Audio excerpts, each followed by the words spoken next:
नमस्कार मेरे प्यारे बच्चों। तो आप लोग का स्वागत है एक बार फिर से लक्ष्य पाठशाला पे। तो आज का हमारा क्लास होने वाला है हिंदी गोधूली का भाग 2।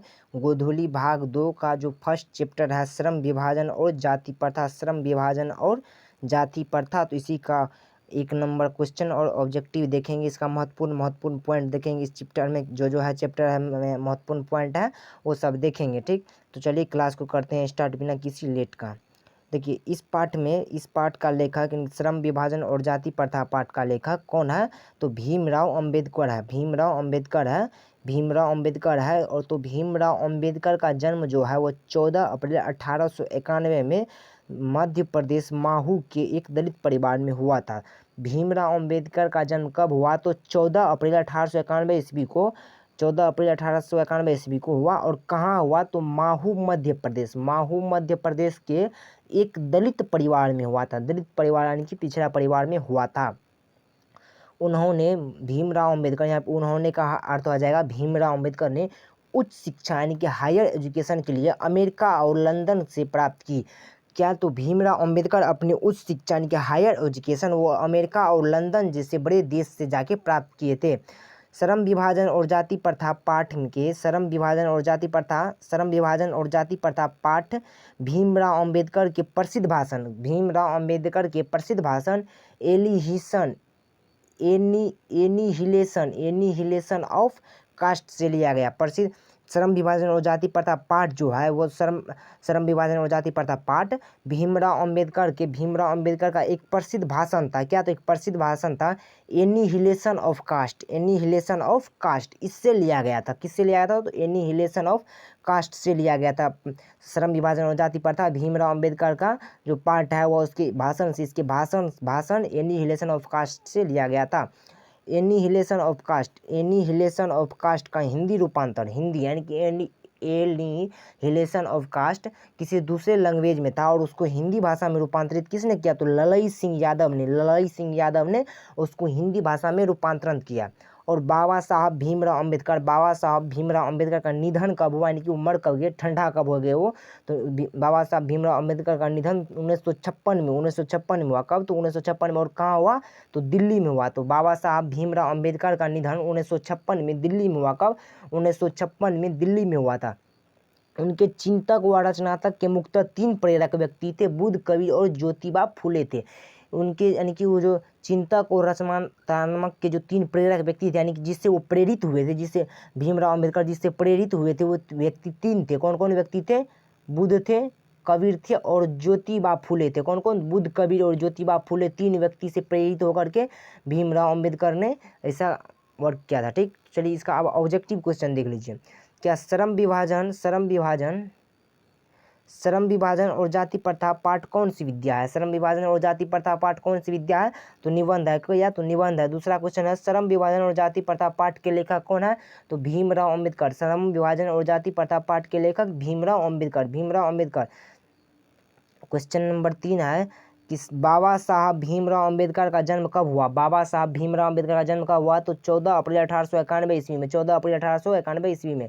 नेक्स्ट क्वेश्चन है कि बाबा भीमराव अंबेडकर का जन्म कहाँ हुआ? तो बाबा भीमराव अंबेडकर का जन्म कहाँ हुआ? तो मध्य प्रदेश माहो में। कहाँ? तो मध्य प्रदेश माहो में। क्वेश्चन नंबर 5 है कि भीमराव अंबेडकर का जन्म किस परिवार में हुआ? तो भीमराव अंबेडकर का जन्म दलित परिवार में हुआ था। कहाँ? दलित परिवार में। भीमराव अंबेडकर का जन्म दलित परिवार में हुआ था।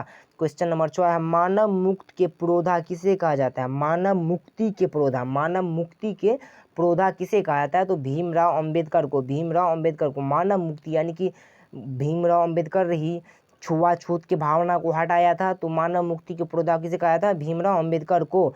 किसके प्रोत्साहन राशि पर भीमराव अंबेडकर उच्च शिक्षा प्राप्त करने के लिए न्यूयॉर्क और फिर वहां से लंदन गए?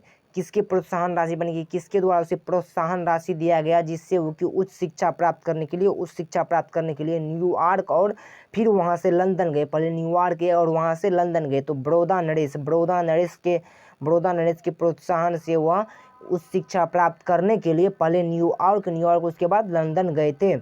क्वेश्चन नंबर 8 देखिए कि भीमराव अंबेडकर के चिंतन व रचनात्मक के प्रेरक व्यक्ति कौन थे? तो भीमराव अंबेडकर के चिंतन व रचनात्मक के प्रमुख प्रेरक व्यक्ति बुद्ध, कबीर, ज्योतिबा फुले थे। भीमराव अंबेडकर के चिंतन व रचनात्मक के प्रमुख व्यक्ति कौन थे? तो बुद्ध, कबीर, ज्योतिबा फुले थे। भारत के संविधान निर्माण में किसकी अहम भूमिका थी? भारत के संविधान निर्माण में किसकी अहम भूमिका थी? तो भीमराव अंबेडकर की भारत के संविधान निर्माण में अहम भूमिका थी। क्वेश्चन नंबर 10 है, भीमराव अंबेडकर की मृत्यु कब हुई? तो भीमराव अंबेडकर की मृत्यु 1956 में दिल्ली में हुआ। कब? तो दिल्ली में हुआ। क्वेश्चन नंबर 11 है, द कास्ट इन इंडिया के लेखक कौन थे? The caste in India, caste मतलब जाति हो जाता है, और इंडिया में बहुत ही बड़ा जातिवाद का भावना था। द कास्ट इन इंडिया, तो कास्ट मतलब जाति होता है, और इंडिया में ही न जातिवाद का भावना है। तो इसका लेखक कौन था? तो इसका लेखक भीमराव अंबेडकर है। भीमराव अंबेडकर ही जो इसको जातिवाद को दूर करने का कार्य किए थे, तो भीमराव अंबेडकर है। बुद्धिज्म एवं कम्युनिज्म के लेखक कौन है? तो भीमराव अंबेडकर। बुद्ध एंड हिज धम्मा के लेखक कौन है? तो भीमराव अंबेडकर, बाबा साहेब। जितना भी ये लेखक का नाम है सब इम्पोर्टेंट पॉइंट है, सब एग्जाम में पूछा जाएगा। यहाँ से 3 मार्क आपके एग्जाम में पक्का, 1 मार्क 3 में से एक क्वेश्चन पर जरूर आएगा। ठीक, तो चलिए 14 नंबर क्वेश्चन देखते हैं। 14 नंबर क्वेश्चन देखिए, बाबा साहेब अम्बेडकर का संपूर्ण वाङ्मय कितने खंडों में प्रकाशित है? तो 21 खंडों में। बाबा साहेब अम्बेडकर का संपूर्ण वाङ्मय कितने खंडों में प्रकाशित है? तो 21 खंडों में बाबा साहेब अम्बेडकर का संपूर्ण वाङ्मय 21 खंडों में प्रकाशित है। क्वेश्चन नंबर 15 देखिए। क्वेश्चन नंबर 15 है, श्रम विभाजन और जाति प्रथा बाबा साहेब अम्बेडकर के किस भाषण से लिया गया? तो श्रम विभाजन और जाति प्रथा बाबा साहेब के अम्बेडकर के एनिहिलेशन ऑफ कास्ट से लिया गया था। एलिहिलेशन ऑफ कास्ट से लिया गया। इसका एक क्वेश्चन बताइए कि एनिहिलेशन ऑफ कास्ट का हिंदी रूपांतरण किसने किया? एनिहिलेशन ऑफ कास्ट का हिंदी रूपांतरण किसने किया? तो ललई सिंह यादव ने किया। बाबा साहेब के विख्यात एनिहिलेशन ऑफ कास्ट हिंदी रूपांतरण किसने किया? तो ललई सिंह यादव ने। भारत में बेरोजगारी का मुख्य कारण क्या है? तो भारत में बेरोजगारी का मुख्य कारण जाति प्रथा है। भारत में बेरोजगारी का मुख्य कारण क्या है? तो भारत में बेरोजगारी का मुख्य कारण जाति प्रथा है। क्योंकि भारत में देखिएगा आप लोग बांट दिया गया है कि जो जिस कास्ट का है वही वर्क करेगा। अगर कोई मान के चलिए कि अगर कोई छोटे जाति यानी कि चप्पल जूता जो सीता है, जिसे आप लोग चमार बोलते हैं, अगर कोई उस जाति का है तो वो चप्पल जूता ही सिएगा, उसके अलावा वो कोई कार्य नहीं करेगा। ठीक, अगर कोई नाई है तो ठाकुर जाति का जो होगा वही वो कार्य करेगा। इसीलिए भारत में बेरोजगारी का प्रमुख कारण जाति प्रथा है। जाति प्रथा एक स्वाभाविक विभाजन नहीं क्यों है? जाति प्रथा स्वाभाविक विभाजन नहीं है, क्यों? तो रुचि पर आधारित नहीं होने के कारण। ठीक, 19 नंबर में देखिए कि आदर्श समाज स्वतंत्रता, समानता और भ्रातृत्व पर आधारित होगा। किसने कहा? आदर्श समाज यानी कि एक अच्छा समाज, आदर्श समाज स्वतंत्रता यानी कि स्वतंत्र से, समानता यानी कि समान से, भ्रातृत्व यानी कि भाईचारा के आधार पे आधारित होगा। किसने कहा? तो भीमराव अंबेडकर ने कहा कि एक अच्छा समाज जो है वो स्वतंत्रता, समानता और भ्रातृत्व पर आधारित होगा। ठीक, भारत में बेरोजगारी एक प्रमुख व प्रत्यक्ष कारण है। कारण क्या है? भारत में बेरोजगारी का एक प्रमुख व प्रत्यक्ष कारण क्या है? तो जाति प्रथा भारत में बेरोजगारी का एक प्रमुख व प्रत्यक्ष कारण है। 21 का है, आधुनिक सभ्य समाज श्रम विभाजन को आवश्यक क्यों मानते हैं? आधुनिक सभ्य समाज यानी कि सभ्य समाज मतलब शिक्षित समाज श्रम विभाजन को आवश्यक क्यों मानता है? क्यों? कार्यकुशलता के लिए। और आधुनिक सभ्य समाज यानी कि आजकल का जो सभ्य समाज है वह श्रम विभाजन को आवश्यक क्यों मानता है? तो कार्यकुशलता के लिए यानी कि कार्य में जो सहूलियत हो। लेकिन ऐसा होता ना है, इससे अधिकतर संख्या में बेरोजगारी बढ़ चुका है। 21 नंबर है, भारतीय संविधान के निर्माता कौन है? तो भीमराव अंबेडकर। सच्चे लोकतंत्र में कैसी भाईचारा होनी चाहिए? तो दूध और पानी के मिश्रण के जैसे। सच्चे लोकतंत्र में कैसी भाईचारा होना चाहिए? तो दूध और पानी के मिश्रण के जैसे। जैसे दूध में अगर पानी मिला देते हैं तो नहीं पता चलता, इसी तरह से सच्चे लोकतंत्र में कि भाईचारा ऐसा होना चाहिए कि जिससे किसी को पता नहीं चले कि ये कौन सा जाति का है और ये किस जाति का है। उसी तरह जिस तरह से दूध और पानी का मिश्रण होता है पता नहीं चलता है कि दूध है कि पानी है। उसी तरह से सच्चे लोकतंत्र की भाईचारा इस तरह से होना चाहिए कि किसी को देखने से पता नहीं चले कि ये आखिर ये आदमी किस जाति का है और ये आदमी किस जाति का है। ठीक, तो इससे सच्चे लोकतंत्र भाईचारा ऐसी होनी चाहिए। ठीक, चलिए अब क्वेश्चन देखिए भारत में बेरोजगारी का एक प्रमुख व प्रत्यक्ष कारण क्या है। तो ये देखिए 2018 में क्वेश्चन पूछा गया है और लगातार कितने वर्षों से नहीं पूछा गया है। तो ये 2026 में पूछने का 90% मानिए संभावना है ये क्वेश्चन पूछने का। तो इसका ऑप्शन देखिए क्या है। तो सती प्रथा, ए है सती प्रथा, बी है दहेज प्रथा, सी है जाति प्रथा, डी है बाल विवाह। तो इसका सही आंसर हो जाएगा जाति प्रथा। भारत में बेरोजगारी का एक प्रमुख व प्रत्यक्ष कारण क्या है। तो जाति प्रथा। क्या, तो जाति प्रथा है। ठीक, चलिए क्वेश्चन नंबर 2 देखते हैं। क्वेश्चन नंबर 2 है आधुनिक सभ्य समाज श्रम विभाजन को आवश्यक क्यों मानते हैं। आधुनिक सभ्य समाज श्रम विभाजन को आवश्यक क्यों मानते हैं। ये भी 2018 में पूछा गया, ये भी पूछने का संभावना है अब की बार। कार्यकुशलता के लिए, भाईचारा के लिए, रूढ़िवादिता के लिए, या इनमें से कोई नहीं। तो आधुनिक सभ्य समाज जो है श्रम विभाजन को आवश्यक क्यों मानते हैं, क्योंकि कार्यकुशलता के लिए। किस लिए, तो कार्यकुशलता के लिए। नेक्स्ट देखिए श्रम विभाजन और जाति प्रथा। श्रम विभाजन और जाति प्रथा पाठ बाबा साहेब के किस भाषण से संपादित है। द कास्ट इंडिया या their mechanism, genesis and development, annihilation of caste, who a Shudra. तो किससे लिया गया है, तो एनिहिलेशन ऑफ कास्ट से लिया गया। किससे, एनिहिलेशन ऑफ कास्ट से लिया गया। क्वेश्चन नंबर 4 है जाति प्रथा श्रम विभाजन के साथ साथ किसका रूप लिए हुए है। जाति प्रथा श्रम विभाजन के साथ साथ किसका रूप लिए हुए है। स्वतंत्रता का, भ्रातृत्वता का, श्रम विभाजन का, इनमें से कोई नहीं। तो जाति प्रथा श्रम विभाजन के साथ साथ जो है ना वो श्रमिक विभाजन का भी एक रूप लिया हुआ है। ठीक, क्वेश्चन नंबर 5 है भारत में बेरोजगारी का प्रमुख कारण क्या है। जाति प्रथा, दहेज प्रथा और शिक्षा भ्रष्टाचार। तो भारत में बेरोजगारी का प्रमुख कारण है जाति प्रथा। क्या, तो जाति प्रथा। क्वेश्चन नंबर 6 है बाबा साहेब भीमराव अंबेडकर का जन्म कब हुआ था। बाबा साहेब भीमराव अंबेडकर का जन्म कब हुआ। 14 अप्रैल 1891 में, 14 अप्रैल 1891 में, 14 अप्रैल 1891 में, 20 अप्रैल 1892 में, 24 अप्रैल 1893 में, 28 अप्रैल 1894 में। तो 14 अप्रैल 1891 में बाबा साहेब भीमराव अंबेडकर का जन्म हुआ था। कहाँ हुआ, तो मध्य प्रदेश के माहू में। ठीक, मध्य प्रदेश के माहू में। निधन कब हुआ, तो 1856 में। कहाँ, तो दिल्ली में। क्वेश्चन नंबर 7 है कि बाबा साहेब अंबेडकर का जन्म किस राज्य में हुआ था। तो मध्य प्रदेश में। किसमें, मध्य प्रदेश में। क्वेश्चन नंबर आता है डॉक्टर भीमराव अंबेडकर ने किस प्रथा को आर्थिक पहलू से भी खतरनाक माना था। भीमराव अंबेडकर ने किस प्रथा को आर्थिक पहलू से भी खतरनाक माना था। सती प्रथा, दहेज प्रथा, बाल विवाह प्रथा, या जाति प्रथा। तो बाबा साहेब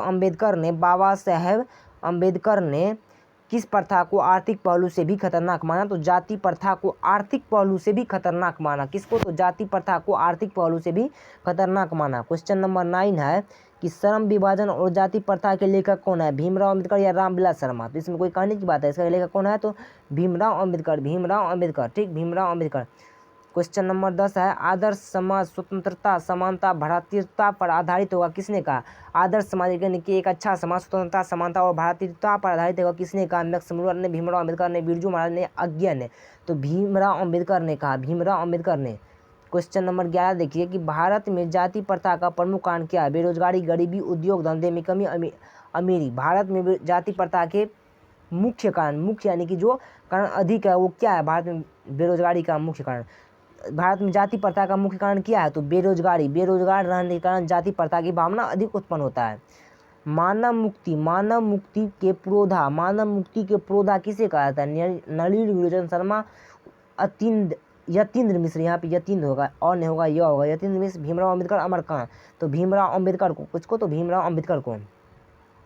क्वेश्चन नंबर 13 है कि जाति प्रथा स्वाभाविक विभाजन नहीं है, क्यों। भेदभाव के कारण, शोषण के कारण, गरीबी के कारण, या रुचि पर आधारित होने के कारण। तो जाति प्रथा एक स्वाभाविक विभाजन नहीं है, क्योंकि रुचि पर आधारित होने के कारण, किस पे, तो रुचि पर आधारित होने के कारण। क्वेश्चन नंबर 14 देखिए कि भारतीय संविधान का निर्माता किसे कहा जाता है? भारतीय संविधान का निर्माता किसे कहा जाता है? मैक्स मुलर को, महात्मा गांधी को, भीमराव अम्बेडकर को, बिरजू महाराज को। किसको? तो भीमराव अम्बेडकर को कहा जाता है। किसको? भीमराव अम्बेडकर को। बुद्धिस्ट एंड कम्युनिस्ट की रचना किसने की? मैक्स मुलर ने, अमरकांत ने, गांधी जी ने, भीमराव अम्बेडकर ने। किसने? तो भीमराव अम्बेडकर ने, भीमराव अम्बेडकर ने।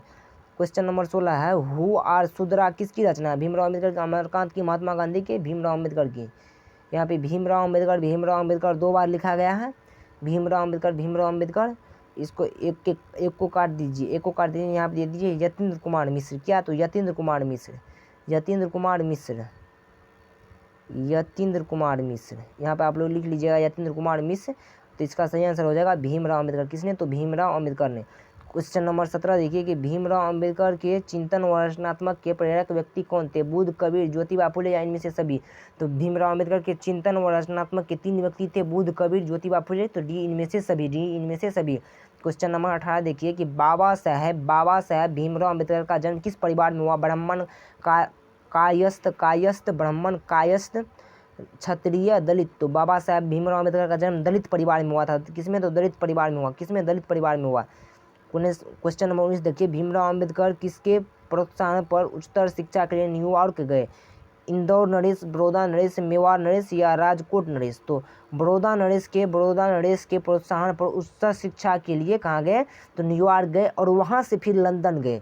द अनचेक्ड किनकी रचना है? द अनटचेबल्स किसकी रचना है? महात्मा गांधी की, यतीन्द्र कुमार की, भीमराव अम्बेडकर की, रामविलास शर्मा की। तो भीमराव अम्बेडकर की।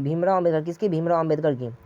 किसने बाबा साहेब के नाम से पुकारा जाता है? किसे बाबा साहेब के नाम से पुकारा जाता है? हजारी प्रसाद द्विवेदी, भीमराव अम्बेडकर, अमरकांत या रामविलास शर्मा को? तो भीमराव अम्बेडकर को बाबा साहेब के नाम से पुकारा जाता है। तो चलिए आज तक का क्लास में बस इतना ही। तो आप लोग को ये क्लास कैसा लगा कमेंट में ज़रूर बताएं और क्लास को लाइक करें और दोस्तों के साथ ज़रूर शेयर करिए। और जो अभी तक सब्सक्राइब नहीं किया है वो चैनल को सब्सक्राइब कर ले। और अगर किसी को इस क्लास का PDF चाहिए हमारा PDF, अगर कोई हमारे PDF से पढ़ना चाहते हैं तो उसको PDF में मिल जाएगा। एक फ़ोन नंबर दे रहे हैं, उस पर आपको WhatsApp SMS करना है, सर हमको PDF चाहिए। फ़ोन नंबर आप नोट कर लीजिए 7352801842। हमारा एक WhatsApp चैनल भी है, तो अगर उसमें हम क्लास का इन्फॉर्मेशन डालते हैं, अगर किसी को उसमें जुड़ना हो तो वो भी इस नंबर पे ही SMS कर सकते हैं हमको, सर हमको WhatsApp चैनल में जुड़ना है।